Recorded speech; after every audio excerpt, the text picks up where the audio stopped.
आज अपन पढ़ेंगे यहाँ पर औरतों के अंदर एक और टॉपिक जिसका नाम है एंकाइलोजिंग स्पॉन्डाइलाइटिस। ओके, और इसका एक और नाम होता है वो है मेरी स्टम्पेल डिजीज़। ओके, तो अपन आज पढ़ेंगे यहाँ पे एंकाइलोजिंग स्पॉन्डाइलाइटिस के बारे में।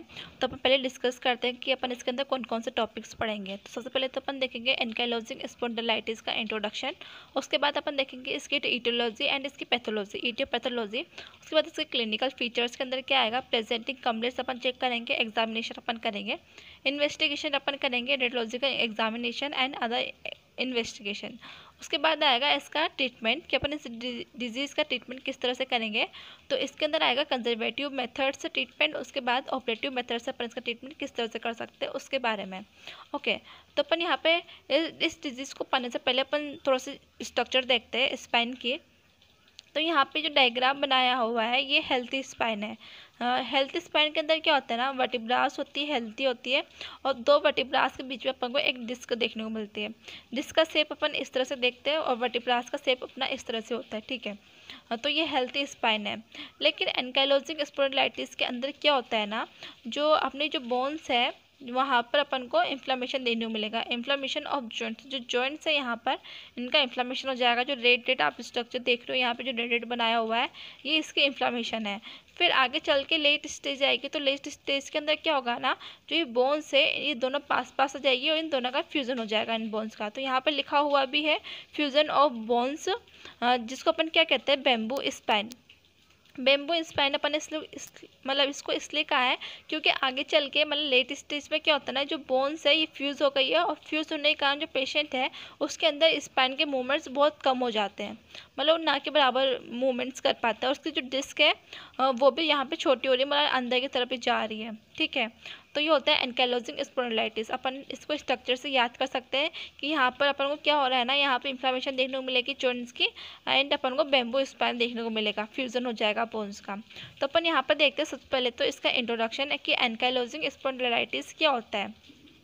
ठीक है, तो यहाँ पर लिखा हुआ है ankylosing spondylitis is a chronic disease characterized by a progressive inflammatory stiffing of the joint with a predilection of the joint of the axial skeleton, especially the sacroiliac joint। तो यहाँ पे एंकाइलोजिंग स्पॉन्डिलाइटिस के अंदर क्या होता है ना, ये जो डिजीज़ है ये एक क्रोनिक डिजीज़ है। जो जॉइंट है उसकी प्रोग्रेसिव इन्फ्लामेटरी स्टिफिंग का एक कैरेक्टरिस्टिक्स है। ठीक है, इसके अंदर अपन को ये देखने को मिलेगी इन्फ्लामेशन, प्रोग्रेसिव इन्फ्लामेटरी अपन को देखने को मिलेगा with the predilection of the joint of the axial skeleton, specially the sacroiliac joint. और ये जो डिजीज़ है वो अपन को एक्सियल स्केलेटल के जॉइंट्स होते हैं ना वहाँ पर देखने को मिलेगा, और स्पेशली अपन को ये सैक्रोइलियक जॉइंट्स के अंदर देखने को मिलेगा। ठीक है, तो अपन ने यहाँ पर पढ़ा इसका इंट्रोडक्शन की। इंट्रोडक्शन में क्या है ना, जो एंकाइलोजिंग स्पॉन्डिलाइटिस है वो एक क्रोनिक डिजीज़ है। इसके अंदर प्रोग्रेसिव इन्फ्लामेशन होता है। उसके बाद ये अपन को एक्सियल स्केलेटन है उसके जॉइंट्स के अंदर देखने को मिल सकता है, और स्पेशली अपन को सैक्रोइलियक जॉइंट्स के अंदर देखने को मिलता है। उसके बाद आएगी इसकी ईटियोपैथोलॉजी। पहले अपन इसके डिस्कस करेंगे इसकी ईटियोपैथोलॉजी के अंदर इसकी ईटियोलॉजी के बारे में। ओके, तो यहाँ पे लिखा हुआ है the exact etiology is not known. तो एंकाइलोजिंग स्पॉन्डिलाइटिस की जो मतलब एग्जैक्ट ईटियोलॉजी है वो तो अपन को पता नहीं है। The strong association has been found between genetic marks HLA-B27 and this disease. ठीक है, तो यहाँ पे ये लिखा हुआ है जेनेटिक मार्क्स HLA-B27 और जो ये डिजीज़ अपन पढ़ रहे हैं इन दोनों के बीच में एक स्ट्रॉन्ग एसोसिएशन अपन को मिला है। इस मतलब एक स्ट्रॉन्ग एसोसिएशन अपन को पाया गया है। Whereas the incidence of HLA-B27 is less than 1% in general population, it is present in more than 85% of patient with ankylosing spondylitis. तो ठीक है, यहाँ पे ये लिखा हुआ है कि जनरल पॉपुलेशन में HLA-B27 का इंसिडेंस 1% से भी कम देखने को मिला है, लेकिन एंकाइलोजिंग स्पॉन्डिलाइटिस के 85 से भी ज़्यादा पेशेंट में ये प्रेजेंट अपन को देखने को मिला है क्या, HLA-B27। उसके बाद आती है इसकी पैथोलॉजी के बारे में। एंकाइलोजिंग स्पॉन्डिलाइटिस की पैथोलॉजी के अंदर लिखा हुआ है sacroiliac joint are usually the first to get involve, followed by spine from the lumbo region upwards, the hip, the knee and the manubrio sternal joint are also involve frequently. तो यहाँ पे ये लिखा हुआ है कि जो सैक्रोइलियक जॉइंट होता है वो सबसे पहले इसके अंदर इन्वॉल्व होता है। मतलब सबसे पहले जो एंकाइलोजिंग स्पॉन्डिलाइटिस है वो सैक्रोइलियक जॉइंट के अंदर अपन को ज़्यादा मतलब सबसे पहले देखने को मिलेगा। अपन ने पहले यहाँ पे इंट्रोडक्शन के अंदर भी देखा था कि स्पेशली द सैक्रोइलियक जॉइंट, मतलब सैक्रोइलियक जॉइंट के अंदर अपन को सबसे पहले देखने को मिलेगा ये डिजीज़, ठीक है। फिर उसके बाद यहाँ पर क्या होगा, जो लंबर रीजन है वहाँ पर वो इसके अंदर इन्वॉल्व होगा इस डिजीज़ के अंदर, स्पाइन का लंबो रीजन। उसके बाद इसके अंदर हिप, नी, मेनोब्रियो स्टर्नल जॉइंट की भी इसके अंदर इन्वॉल्व होंगे। उसके बाद यहाँ पे लिखा हुआ है initially synovitis occurs followed later by cartilage destruction and bony erosion. तो यहाँ पे ये लिखा हुआ है, तो सबसे पहले यहाँ पे इस डिजीज़ के अंदर क्या होगा ना, यहाँ पर साइनोवाइटिस होगा, मतलब साइनोवियल जो मेम्ब्रेन है वहाँ पर इन्फ्लेमेशन होगा, साइनोवाइटिस होगा। और लेट स्टेज के अंदर यहाँ पर कार्टिलेज का डिस्ट्रक्शन होगा। उसके बाद जो बोन इरोजन यहाँ पर बन जाएंगे, ठीक है। फिर उसके बाद यहाँ पे लिखा हुआ है resultant fibrosis ultimately leads to fibrous followed by bony erosion. जो यहाँ पर फाइब्रोसिस होता है, फाइब्रोसिस लीड करता है फाइब्रोस को, फिर उसके बाद यहाँ पर बोनी एंकाइलोसिस होता है, ठीक है। उसके बाद यहाँ पे लिखा हुआ है ossification also occurs in the anterior longitudinal ligament and other ligament of the spine. तो स्पाइन के अंदर जो लिगामेंट्स होते हैं जैसे कि anterior longitudinal ligament, posterior longitudinal ligament, जो लिगामेंट्स होते हैं स्पाइन के आसपास, उसके अंदर यहाँ पर ओसिफिकेशन हो जाएगा। ओसिफिकेशन का मतलब होता है अब नॉर्मल बोन फॉर्मेशन, ओके। उसके बाद after bony fusion occurs the pain में subside leaving the pain spine permanently stiff, ठीक है। तो यहाँ पर क्या होता है ना, बोन मतलब जो बोनी फ्यूजन होने के बाद, मतलब जो बोन फ्यूज हो जाती है उसके बाद जो पेन है वो तो कम हो सकता है, जिससे जो स्पाइन है वो परमानेंटली स्टिफ हो जाती है। मतलब इस डिजीज़ के अंदर क्या होता है ना, अपने डायग्राम में देखा था, जो बोन्स है वो फ्यूज़ हो जाती है, मतलब बेम्बो स्पाइन जैसी अपीयरेंस बन जाती है। तो यहाँ पर क्या होगा ना, जो पेन है वो तो सबसाइड हो जाता है, लेकिन जो पेशेंट की स्पाइन है वो परमानेंटली स्टिफ हो जाती है, मतलब उसके ज़्यादा मूवमेंट्स नहीं हो पाते हैं स्पाइन के, एक बार जब बोनी फ्यूज़न हो जाता है उसके बाद। यहाँ पर आते हैं इसके क्लिनिकल फीचर्स। तो ठीक है, तो इसके क्लिनिकल फीचर्स के अंदर अपन पढ़ेंगे यहाँ पर, जिसके अपन ने सबसे पहले तो यहाँ पर पढ़ा इसका इंट्रोडक्शन, फिर ईटियोलॉजी, उसके बाद पैथोलॉजी। अब क्लिनिकल फीचर्स के अंदर पढ़ेंगे इसके प्रेजेंटिंग कंप्लेंट्स। प्रेजेंटिंग कंप्लेंट्स के अंदर अपन यहाँ पर पढ़ेंगे इसके क्लासिकल प्रेजेंटेशन, उसके बाद अनयूजुअल प्रेजेंटेशन, ओके। उसके बाद आएगा यहाँ पर ऑन एग्जामिनेशन, ठीक है। तो अपन यहाँ पर पढ़ते हैं इसके सबसे पहले क्लिनिकल फीचर्स के अंदर प्रेजेंटिंग कंप्लेंट्स। तो this is a disease of young adult more then in males. तो यहाँ पे रेशो भी दिया हुआ है, तो यहाँ पे ये बताया गया है कि यंग अडल्ट्स की डिजीज़ है, मतलब यंग अडल्ट्स के अंदर बहुत ज़्यादा देखने को मिलती है, जो मेल्स में मोर कॉमन है, मतलब सबसे ज़्यादा वो भी मेल्स के अंदर देखने को मिलेगी। तो यहाँ पे रेशो लिखा हुआ है, एम का मतलब है मेल, एफ का मतलब है फीमेल, तो इनका रेशो है 10:1, okay. The following clinical features में बी सीन। यहाँ पे कुछ क्लिनिकल फीचर्स है जो कि अपन को देखने को मिलेंगे। क्लासिक प्रेजेंटेशन, तो यहाँ पे लिखा हुआ है the patient is a young adult 15 to 13 year old males presenting with a gradual onset of pain and stiffness of lower back।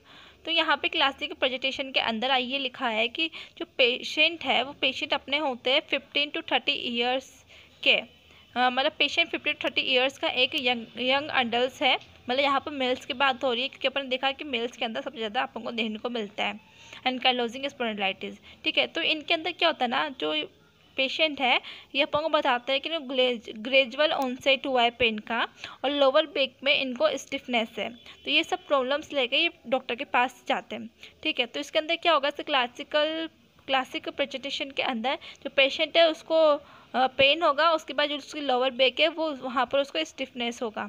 Initially the stiffness may be notice only after a period of rest and improve with movement.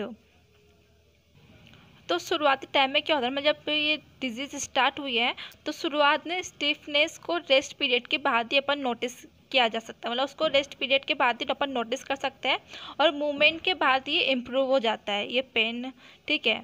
उसके बाद यहाँ पे लिखा हुआ है pain tends to a worse at night और early morning awaking a patient from sleep.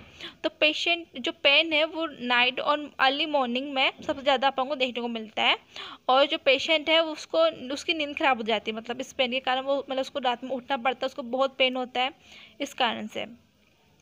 उसके बाद यहाँ पे लिखा हुआ है he get better only after he walks about और डज सम एक्सरसाइज। तो यहाँ पे ये लिखा हुआ है जो वॉकिंग और सम एक्सरसाइज के बाद पेशेंट है वो थोड़ा बेटर फील करता है, ठीक है। क्योंकि यहाँ पर अपन ने ये भी पढ़ा था कि जब अपन इसको नोटिस कर सकते हैं जब वो पेशेंट जो है वो रेस्ट पीरियड के बाद अपन उसको नोटिस कर सकते हैं उसकी स्टिफनेस को, और जैसे जैसे वो मूवमेंट करता है वैसे वैसे ये इम्प्रूव होता जाता है।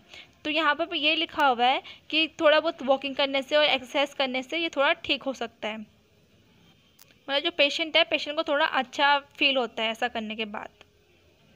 फिर उसके बाद यहाँ पे लिखा हुआ है there may be pain in the heel. जो पेन है वो हील में हो सकता है, प्यूबिक सिम्फाइसिस में हो सकता है, मेनोब्रियम स्टर्नी में हो सकता है, कोस्टो स्टर्नल जॉइंट्स है वहाँ पर अपन को पेशेंट को फील हो सकता है पेन, ठीक है। तो ये जॉइंट्स है या फिर जो भी पार्ट्स है आपको याद होना चाहिए कि हील कहाँ पर है, प्यूबिक सिम्फाइसिस में कहाँ पर है, मेनोब्रियम स्टर्नी एंड कोस्टो एक्सटर्नल जंक्शन, ठीक है।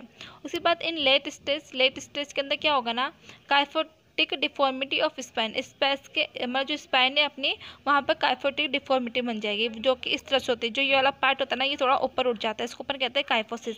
उसके बाद डिफॉर्मिटी ऑफ हिप में भी प्रोमिनेंट फीचर्स, और जो अपना हिप है जो पेशेंट का हिप है वहाँ पर भी डिफॉर्मिटी अपन को देखने को मिल सकती है। उसके बाद आता है अनयूजुअल प्रेजेंटेशन। इसके अंदर लिखा हुआ है पेशेंट में ओकेजनली प्रेजेंट विथ इन्वॉल्व और peripheral joint such as shoulder hip knees. तो पेशेंट कभी कभी पेरिफेरल जॉइंट जैसे कि शोल्डर हिप नी के साथ भी प्रेजेंट हो सकते हैं, ठीक है। मतलब उनको इस शोल्डर हिप और नी के जॉइंट के अंदर भी उनको प्रॉब्लम हो सकती है, तो इसके साथ भी वो डॉक्टर के पास आ सकते हैं इनका इन्वॉल्वमेंट लेके। उसके बाद smaller joint are really involve, जो स्मॉल जॉइंट होते हैं बॉडी के वो उसके अंदर रियली इन्वॉल्व होते हैं। Sometime the patient with ankylosing spondylitis में present with chronic inflammatory bowel disease. और कभी कभी क्या होता है ना, जो कभी कभी एंकाइलोजिंग स्पॉन्डिलाइटिस वाले जो पेशेंट है उसके अंदर क्रोनिक इन्फ्लामेटरी बाउल डिजीज़ के साथ भी वो अपने डॉक्टर के पास रख सकते हैं, मतलब उनको क्रोनिक इन्फ्लामेटरी बाउल डिजीज़ भी उनके अंदर हो सकती है पेशेंट के अंदर। फिर उसके बाद यहाँ पर आता है इसके एग्जामिनेशन, अपन क्लिनिकल फीचर्स के अंदर पढ़ रहे ऑन एग्जामिनेशन। तो इसके अंदर यहाँ पे लिखा हुआ है on examination it is found at the patient walks with a straight stiff spine there में भी डिफ्यूज काइफोसिस। तो यहाँ पे लिखा हुआ है एग्जामिनेशन करने पर ये पता लगता है कि जो पेशेंट है वो स्ट्रेट स्टिफ स्पाइन के साथ वॉक कर रहा है, मतलब उसकी जो स्पाइन है वो स्ट्रेट हो गई है और स्टिफ हो गई है। देयर में भी डिफ्यूज काइफोसिस, और ये डिफ्यूज काइफोसिस हो सकता है। फिर उसके बाद आता है फॉलोइंग क्लिनिकल साइंस में भी प्रेजेंट। जब अपन यहाँ पर एग्जामिनेशन कर रहे हैं तो यहाँ पर अपन कुछ फ्लोविंग क्लिनिकल साइंस है वो प्रेजेंट हो सकते हैं, मतलब अपन को देखने को मिलेगा। तो सबसे पहले यहाँ पर है स्टिफ स्पाइन, जो पेशेंट की जो स्पाइन है वो स्टिफ हो जाएगी। देयर में भी loss of lumbar lordosis, lumbar spine flexion में भी लिमिटेड। जो पेशेंट की जो लंबर लोडोसिस है, ये वाला जो ऊपर स्पाइन है ये लंबर लोडोसिस होता है बैक लोअर बैक के यहाँ पर, तो लंबर लोडोसिस है वो कम हो जाएगा, और लंबर स्पाइन का जो फ्लेक्शन है वो भी लिमिट हो जाएगा, मतलब काफ़ी कम मूवमेंट होंगे। उसके बाद यहाँ पर आता है test for detecting sacroiliac involvement. अब अपन यहाँ पे ये चेक कर रहे हैं कि जो बॉडी का कौन सा पार्ट है वो इन्वॉल्व हो रहा है इस डिजीज़ के अंदर। अगर सैक्रोइलियक जॉइंट इन्वॉल्व हो रहा है तो उसको अपन किस तरह से डिटेक्ट करेंगे कि यहाँ पर ही एनकाइलोजिंग स्पॉन्डिलाइटिस जो डिजीज़ है वो यहाँ पर है। तो इसके इन्वॉल्वमेंट को चेक किस तरह से किया जाता है उसके भी यहाँ पर कुछ टेस्ट है। फॉलोइंग टेस्ट में भी positive in a case with sacroiliac joint involvement. अगर मान लो सैक्रोइलियक जॉइंट का इन्वॉल्वमेंट यहाँ पर हो रहा है तो यहाँ पर कुछ टेस्ट दिए हुए हैं जो कि यहाँ पर आपको पॉजिटिव देखने को मिलेंगे। तो सबसे पहले यहाँ पर आता है tenderness localized to the posterior superior iliac spine और deep in the gluteal region. तो यहाँ पर पोस्टीरियर सुपीरियर इलियक स्पाइन और ग्लूटियल जो रीजन है, ग्लूटियल रीजन के डीप में टेंडरनेस हो सकती है। उसके बाद sacroiliac compression, direct side to side compression of the pelvis में cause pain at the sacroiliac joint. Sacroiliac joint compression के अंदर यहाँ पे लिखा हुआ है पेल्विस के side to side direct compression से सेक्रोइलियक जॉइंट के अंदर पेन हो सकता है। तो ये एक टेस्ट है, अपन इसको कंप्रेशन करके पता लगा सकते हैं कि सेक्रोइलियक जॉइंट का यहाँ पे इन्वॉल्वमेंट हो रहा है या फिर नहीं हो रहा है। फिर उसके बाद इसके इन्वॉल्वमेंट को डिटेक्ट करने के लिए यहाँ पर एक टेस्ट आता है जिसका नाम है गेंसलेन टेस्ट। ठीक है, तो देखते हैं इसके अंदर क्या लिखा हुआ है।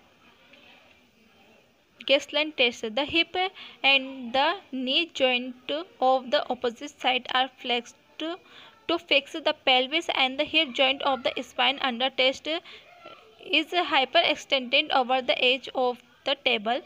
दिस विल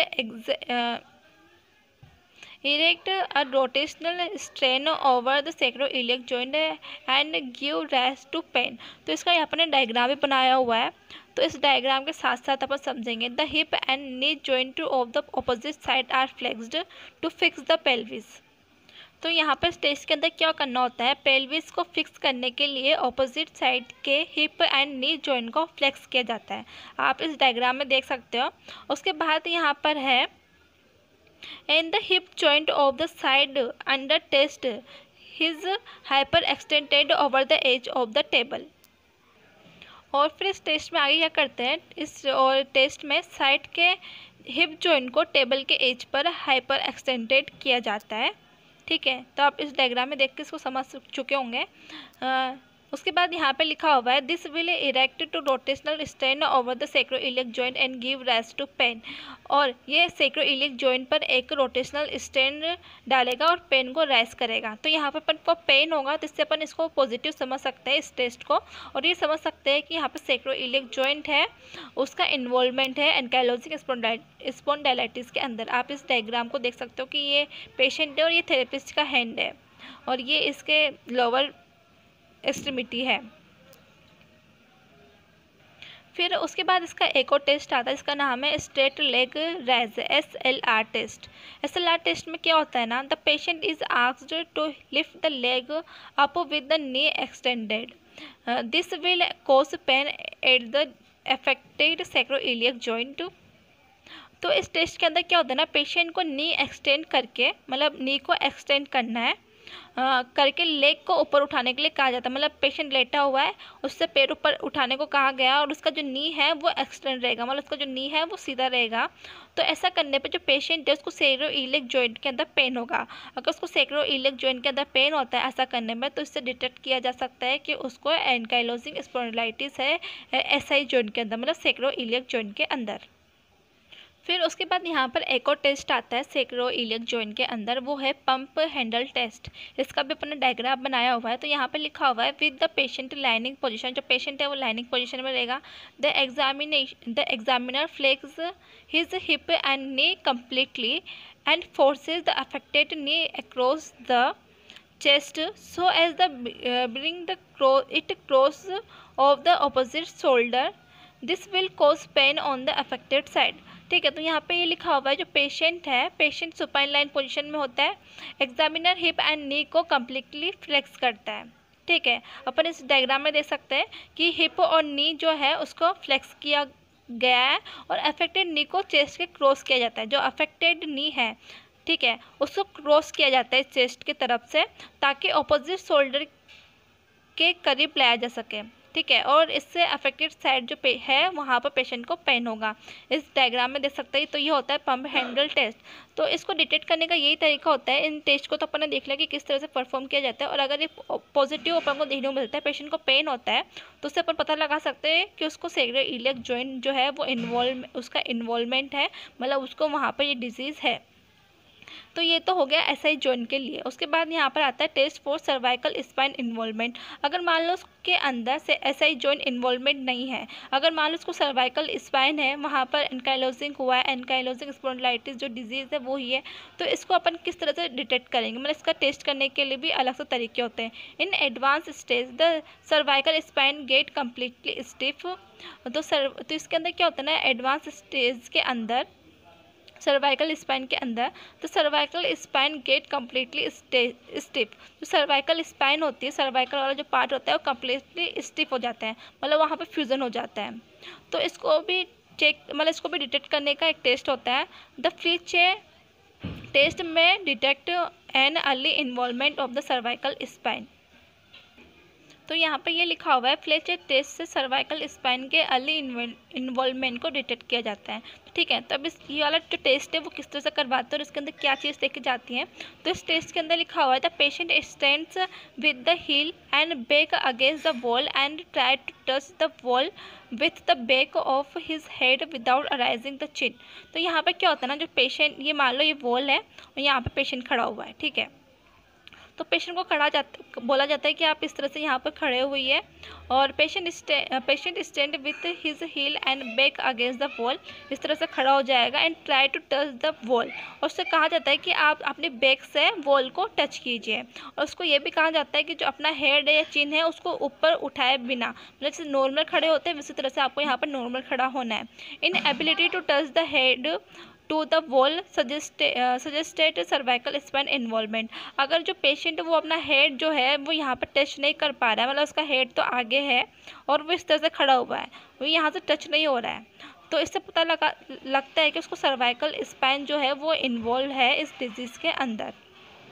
ठीक है, तो ये टेस्ट हो गया किसके लिए, सर्वाइकल स्पाइन के लिए। अपन एसआई जोन के लिए अपन ने टेस्ट किए, सर्वाइकल स्पाइन के लिए टेस्ट किए। अब यहाँ पर एक और आता है थोरेसिक स्पाइन के इन्वॉल्वमेंट के लिए टेस्ट, मतलब उसके बारे में यहाँ पर लिखा हुआ है। Maximum chest expansion from full expiration और full inspiration is measure at the level of nipple. तो यहाँ पे थोरेसिक स्पाइन के इन्वॉल्वमेंट के लिए एक टेस्ट होता है। तो उसके अंदर क्या करते हैं ना, मैक्सिमम चेस्ट एक्सपांसन फुल मतलब फुल एस्पिरेशन से लेकर फुल एस्पिरेशन तक निप्पल के लेवल से इसको मेज़र किया जाता है, मतलब कितना उसका मेजरमेंट आ रहा है वो फुल एस्पिरेशन से फुल इंस्पिरेशन तक। ओके, तो chest expansion less than 5 centimetre indicates involvement of the costovertebral joints. अगर मान लो यहाँ पर 5 सेंटीमीटर से कम चेस्ट एक्सपेंशन है तो इससे ये पता लगा सकते हैं कि कोस्टोवर्टिबल जॉइंट्स जो है वो उसका इन्वॉल्वमेंट यहाँ पर हो रहा है, मतलब उसके इन्वॉल्वमेंट को ये इंडिकेट करता है अगर उसका मेजरमेंट जो है वो 5 सेंटीमीटर से कम आ रहा है। तो ये टेस्ट हो गया थोरेसिक स्पाइन के इन्वॉल्वमेंट के लिए। यहाँ पर क्लिनिकल फीचर्स के बाद आते हैं इन्वेस्टिगेशन। अपन ने सबसे पहले तो अपन ने पढ़ा था इसका इंट्रोडक्शन, उसके बाद ईटियोपैथोलॉजी, क्लिनिकल फीचर्स पढ़े, क्लिनिकल फीचर्स के बाद आएंगे इन्वेस्टिगेशन। ओके, तो इन्वेस्टिगेशन के अंदर आएगा रेडियोलॉजिकल एग्जामिनेशन एंड कुछ अदर इन्वेस्टिगेशन। फिर उसके बाद अपन पढ़ेंगे इसके ट्रीटमेंट्स। तो इन्वेस्टिगेशन के अंदर देखते हैं radiological examination. In a suspected case x-ray of the pelvis and dorsolumbar spine are required. अगर अपने पास सस्पेक्टेड केस है तो उसके अंदर अपन को एक्सरे करवाने की जरूरत पड़ सकती है। तो अपन एक्सरे किसका करवाएंगे, पेल्विस का एक्सरे करवाएंगे एंड डोर्सोलंबर स्पाइन का एक्सरे करवाएंगे। अगर पेल्विस का एक्सरे करवाएंगे तो अपन उसका एंटीरियर पोस्टीरियर व्यू लेंगे एक्सरे का। डोर्सोलंबर स्पाइन का एक्सरे करवाएंगे तो अपन उसका एंटीरियर पोस्टीरियर एक्सरे और लेटरल एक्सरे करवाएंगे। Oblique view of sacroiliac joint में भी रिक्वायर्ड इन अर्ली स्टेज। तो अर्ली स्टेज के अंदर सैक्रोइलियक जॉइंट का अपन ओब्लिक व्यू का एक्सरे करवाएंगे। ओके, उसके बाद यहाँ पे फॉलोइंग चेंजेस में भी seen on x-ray of the pelvis. अगर अपन जब पेल्विस का एक्सरे करवाते हैं तो उसके अंदर अपन को कुछ क्लिनिकल मतलब कुछ चेंजेस देखने को मिलेंगे एक्सरे के अंदर। तो अपन को क्या क्या देखने को मिलेगा, वो होगा सैक्रोइलियक जॉइंट का हेजीनेस।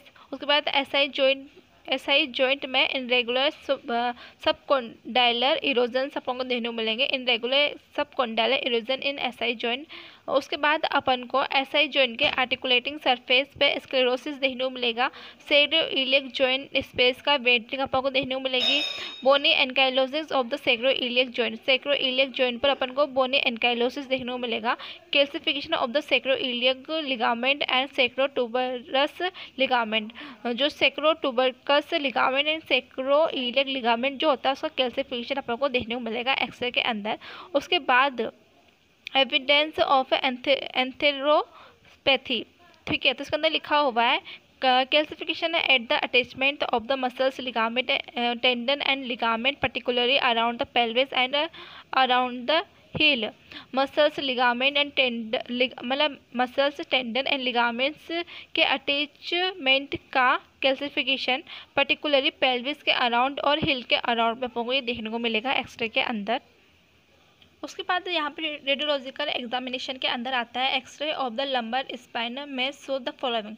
जब अपन यहाँ पर लंबर स्पाइन का एक्सरे करवाएंगे तो उसके अंदर आपको ये चीज़ें देखने को मिलेगी, वो है squaring of vertebra, the normal anterior concavity of the vertebral body is lost because of calcification of the anterior longitudinal ligament, loss of lumbar lordosis, breaching osteopathies, bamboo spine appearance। ठीक है, तो अपन यहाँ पर जब लंबर स्पाइन का x ray करवाएंगे तो उसके अंदर अपन को देखने को मिलेगा कि वर्टिब्रा बॉडी की जो नॉर्मल एंटीरियर कॉन्वेक्सिटी जो है वो लॉस हो जाएगी। ओके, क्योंकि यहाँ पे जो एंटीरियर लॉन्गिट्यूडनल लिगामेंट है उसका यहाँ पर कैल्सिफिकेशन हो रहा है। अपन ने ये बात पहले भी देखी थी, जो एंटीरियर लॉन्गिट्यूडनल जो लिगामेंट होता है और जो भी अदर लिगामेंट्स होता है उसका यहाँ पर कैल्सिफिकेशन हो जाता है। ठीक है, तो उस कारण से यहाँ पर नॉर्मल एंटीरियर कॉन्वेक्सिटी लॉस हो रही है। उसके बाद अपन लंबर लोडोसिस है वो कम देखने को मिलेगा। उसके बाद ब्रीजिंग ओस्टियोपाइट्स अपन को देखने को मिलेंगे। उसके बाद बेम्बू स्पाइन एम्पेलेंस अपन को देखने को मिलेगी। बेम्बू स्पाइन एम्पेलेंस की बात तो अपन शुरू से करते आ रहे हैं कि जो बोनी फ्यूजन वहाँ पर हो जाएगा, स्टिफनेस हो जाएगी, तो अपन उसको बेम्बू स्पाइन एम्पेलेंस कहते हैं। उसके बाद यहाँ पर कुछ अदर इन्वेस्टिगेशन आते हैं जिसके अंदर क्या होगा, जो ESR जब अपन टेस्ट करवाएंगे तो वो अपन को बढ़ा हुआ देखने को मिलेगा, एलिवेटेड देखने को मिलेगा। HB है वो माइल्ड एनीमिया अपन को देखने को मिलेगा और HLB-B27 है वो अपन को पॉजिटिव देखने को मिलेगा। इसके बाद है HLB-27 की बात अपन ने इटियोलॉजी के अंदर की थी फर्स्ट पेज के अंदर ही, to be test in doubtful case, जो कि अपन किसी डाउटफुल टेस्ट के अंदर चेक करवाते हैं कि आप अपना HLB-27 टेस्ट करवाइए तो वो पॉजिटिव आएगा। उसके बाद यहाँ पर आता है इसके ट्रीटमेंट कि एनकाइलोजिंग स्पॉन्डिलाइटिस है, इसका ट्रीटमेंट अपन किस तरह से करेंगे। ट्रीटमेंट के अंदर लिखा हुआ है नो स्पेसिफिक थेरेपीज अवेलेबल, तो इसके लिए कोई स्पेसिफिक थेरेपी जो है अवेलेबल नहीं है। Aim is to control the pain and maintain maximum degree of joint mobility. तो अपन जो है इस डिजीज़ को ट्रीटमेंट करने का अपना एम ये है कि जो पेशेंट को पेन हो रहा है उसके पेन को कंट्रोल करके रखना और जॉइंट मोबिलिटी को मैक्सिमम डिग्री तक मेंटेन करके रखना। ठीक है, मतलब उसकी जॉइंट मोबिलिटी बढ़ती मतलब मेंटेन रहे और जो पेन है पेशेंट का वो कंट्रोल रहे। This is readily is achieved by life long pursuit of the structure exercise programme, और इसे लाइफ लॉन्ग एक्सरसाइज करके अपन इसको अचीव किया जा सकता है। ठीक है, मतलब अपन को एक्सरसाइज करते रहना है। In some cases surgical investigation is required, और कुछ केस ऐसे होते हैं इसके अंदर अपन कंजर्वेटिव ट्रीटमेंट नहीं कर पाते, तो मतलब उससे उसको आराम नहीं मिलता तो अपन को उसके बाद सर्जरी की तरफ जाना पड़ता है, मतलब उसका ऑपरेशन करवा के उसको ठीक करना होता है पेशेंट को। तो इसका ट्रीटमेंट में अपन ने देखा था कि अपन इसका जो ट्रीटमेंट है वो दो तरीके से करेंगे, एक तो करेंगे कंजर्वेटिव मेथड एंड करेंगे दूसरा ऑपरेटिव मेथड। तो यहाँ पर सबसे पहले बात आती है कंजर्वेटिव मेथड के अंदर। दिस कंसिस्ट ऑफ ड्रग्स और उसके बाद फिजियोथेरेपी, रेडियोथेरेपी और योगा। तो यहाँ पर ड्रग्स के अंदर पर कौन कौन सी ड्रग्स देंगे, तो यहाँ पर लिखा हुआ है ड्रग्स के अंदर अपन पेशेंट को ड्रग्स नेसेट्स देंगे। Non steroid anti inflammatory drugs are given for pain relief. Pain relief के लिए अपन यहाँ पे नेसेट्स देंगे पेशेंट को। इसकी फुल फॉर्म है non steroid anti inflammatory drugs. उसके बाद अपन पेशेंट को देंगे indomethacin is affected in most cases. ठीक है, उसके बाद अपन फिजियोथेरेपी कराएंगे। This consist of proper posture guidance. तो अपन पेशेंट को उसके पोस्चर के बारे में उसको बताएंगे कि आपको अपना पोस्चर किस तरह से रखना है, उसके को पेशेंट को अपन प्रॉपर पोस्चर गाइडेंस देंगे। हीट थेरेपी देंगे एंड उसको मोबिलाइजेशन एक्सरसाइज अपन परफॉर्म करवाएंगे। उसके बाद रेडियोथेरेपी इन सम रेजिस्टेंस केसेस, रेडियोथेरेपी अपन पेशेंट को देंगे और योगा करवाने का अपन पेशेंट को बोलेंगे। उसके बाद आता है ऑपरेटिव मेथड। ऑपरेटिव मेथड्स के अंदर क्या आएगा, role of operative method is in correction of kyphotic deformity of the spine by spinal osteotomy and joint replacement of cases with hip और नी जॉइंट एनकाइलोसिस। ठीक है, तो यहाँ पर ये लिखा हुआ है हिप मतलब स्पाइन ऑस्टियोटोमी से स्पाइन के काइफोटिक डिफॉर्मिटी के करेक्शन के लिए ऑपरेटिव ट्रीटमेंट किया जा सकता है। अपन ने पहले भी देखा था कि डिफॉर्मिटी आ जाती है स्पाइन के अंदर, मतलब वहाँ पे काइफोसिस बन जाता है, तो उसको ठीक करने के लिए अपन यहाँ पे ऑपरेटिव मेथड्स का यूज़ करेंगे। और इसके बाद यहाँ पर हिप एंड नी जॉइंट एनकाइलोसिंग के केसेस, मान लो अगर हिप और नी के अंदर एनकाइलोसिंग हो गया है तो उस केस में अपन जॉइंट रिप्लेसमेंट करवाएंगे। मतलब जॉइंट रिप्लेसमेंट के लिए ऑपरेटिव मेथड का अपन यहाँ पे यूज़ करेंगे। तो अपन ऑपरेटिव मेथड क्यों यूज़ कर रहे हैं, ताकि अपन डिफॉर्मिटी है उसको ठीक कर सकते, उसका करेक्शन कर सकते हैं, जो कि अपन काइफोटिक केस के अंदर करेंगे। उसके बाद हिप और नी जॉइंट है उसका अपन रिप्लेसमेंट कर सकते हैं। तो आज अपन ने पढ़ा यहाँ पर ऑर्थो के अंदर एंकाइलोजिंग स्पॉन्डिलाइटिस। ये एग्ज़ाम में काफ़ी बार पूछा जाता है इस टॉपिक के बारे में, ऑर्थो के अंदर, ऑर्थो के एग्ज़ाम में। तो इसके अंदर अपन ने पढ़ा कि इसका इंट्रोडक्शन क्या होता है, इसकी एटियोलॉजी एंड पैथोलॉजी क्या है, इसके क्लिनिकल फीचर्स क्या होते हैं, इसका इन्वेस्टिगेशन अपन किस तरह से करेंगे, और इसका ट्रीटमेंट अपन किस तरह से करेंगे। ओके, अगर आपको वीडियो अच्छी लगी हो तो उसको लाइक करें, शेयर करें, सब्सक्राइब करें। Thank you.